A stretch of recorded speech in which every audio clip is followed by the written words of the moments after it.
Ito nga pala si Madiscarting Room. Isa nga tayong OFW dito sa United Arab Emirates. Araw nga ng linggo ngayon at day off nga natin. Ngayon nga lang tayo makakapaglaban ng mga labahan natin. Kahapon sana tayo maglalaba kaso nga lang pagtingin ko doon sa lagayan ng sabon ko, wala na pala tayong sabon. Kaya kanina maaga nga tayo nagising para pumunta dito sa malapit na supermarket para bumili ng sabon. Buti na nga lang may natira pa sa atin na 20 dirhams kaya nakabili tayo ng sabon ngayon.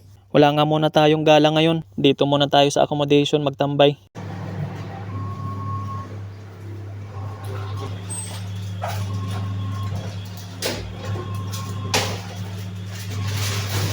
At habang nakasalang nga yung mga labahan natin, magkakape nga muna tayo. Para naman mainitan yung tiyan natin kahit papano. Dahan-dahan nga lang tayong gumalaw dyan dahil nga may mga night shift dito natutulog. Kakarating nga lang nila galing duty.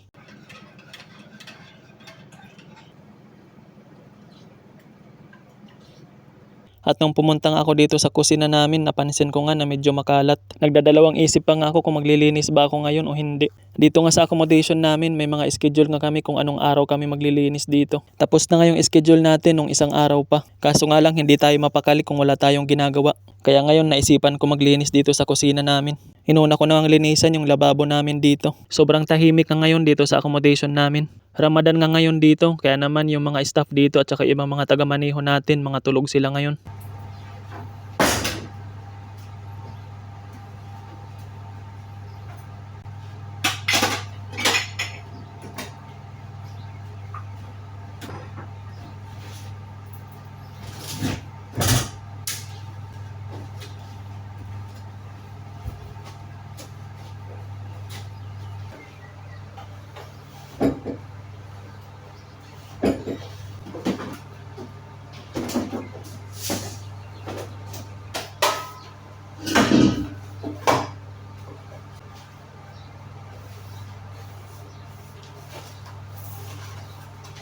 At habang naglilinis nga tayo, may naamoy nga tayong mabaho dito sa kusina. May nabubulok na palang bawang dito sa kusina, kaya tinapon ko na, kasama yung lagayan. Ang dami nga rin mga box dito na hindi na kailangan, kaya tinapon ko na rin. Para naman lumuwag yung kusina natin dito kahit papano. Pati nga rin yung mga kawali nila dito at kaldero, nagkakagulo na. Kaya naman aayusin natin ngayon. Umakyat na nga tayo dito sa taas para mas maayos natin.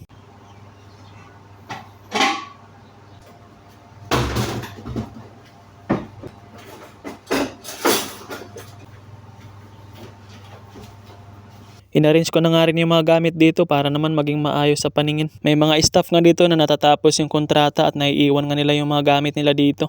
Kaya naiipon dito sa kusina.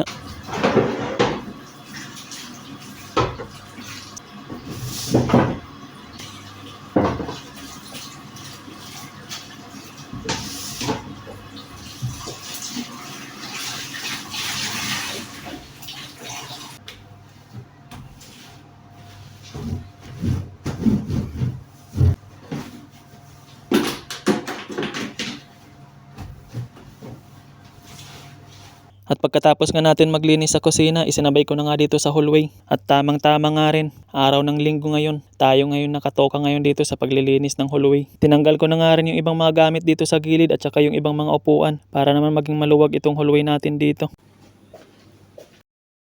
At isinabay ko na nga rin pagpagan itong sofa natin dito. Kung mapapansin nyo nga sa mga vlog ko, dito nga tayo madalas maglagay ng mga gamot ng patient dito sa sofa. Marami na nga tayo nagawang vlog dito sa accommodation sa paglilinis. At marami nga tayo nababasa doon ng mga comment. Ang sabi nga nila doon, swerte doon ng mga kasama ko dito sa accommodation.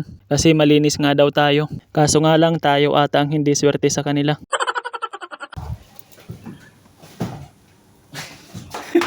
Huwag kang ganyan siya. Baka ma-upload ako. Hindi yan. Sige na, halika na. Walang videohan na yun. Hindi yan. Ilang mga box ba yun? Durog na, kukunin mo pa yan. Tapo mo na yan.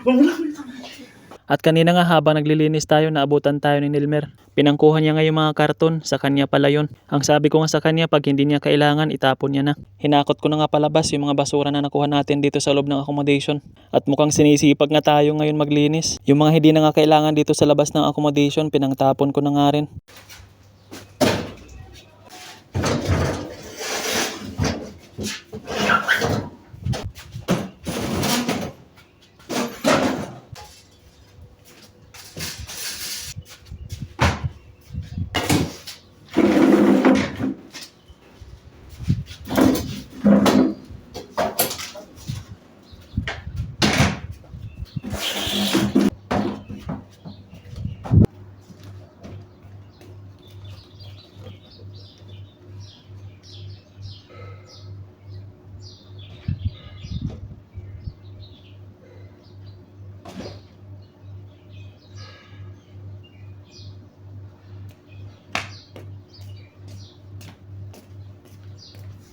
At dito nga sa side na to, nung mga nakaraan ko pa tong gustong linisan dito. Kaso nga lang sobrang busy natin. Kaya ngayon malilinisan na natin to ngayon dito. May mga staff nga dito na natatapos yung kontrata nila na iniiwan lang nila yung mga gamit nila dito. Dito nga nila tinatambak. Kaya ngayon yung gagawin natin, ipagsasama-sama natin. Yung mga hindi na nga kailangan, itatapon na nga natin. Nung bago nga tayo dito sa company nga, grabe nga yung mga gamit dito. Halo-halo nga at nagkakalat at wala nga gaano naglilinis dito. Kaya pag day off natin, nagtitingin-tingin nga ako dito kung ano yung mga dapat itapon.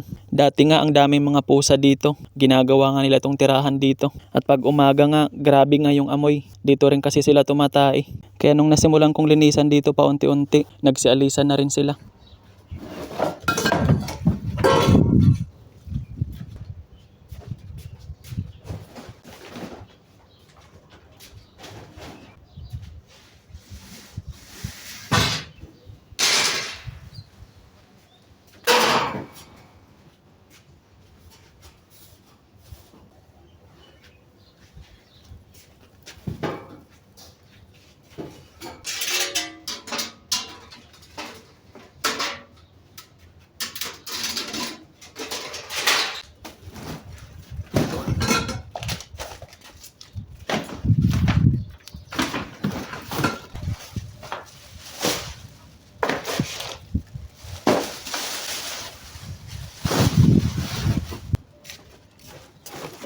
At kanina nga habang naglilinis tayo doon sa loob ng accommodation, nakita nga natin yung ibang mga punasan. Inilagay na lang sa gilid. Sobrang dumi na kasi at hindi na nila magamit.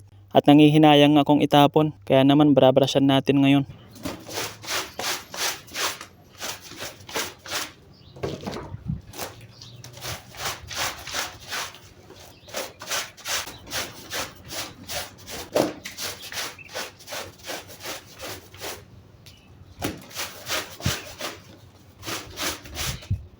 Parang napahaba na ata yung vlog natin ngayon. Hanggang dito nga lang muna yung vlog natin.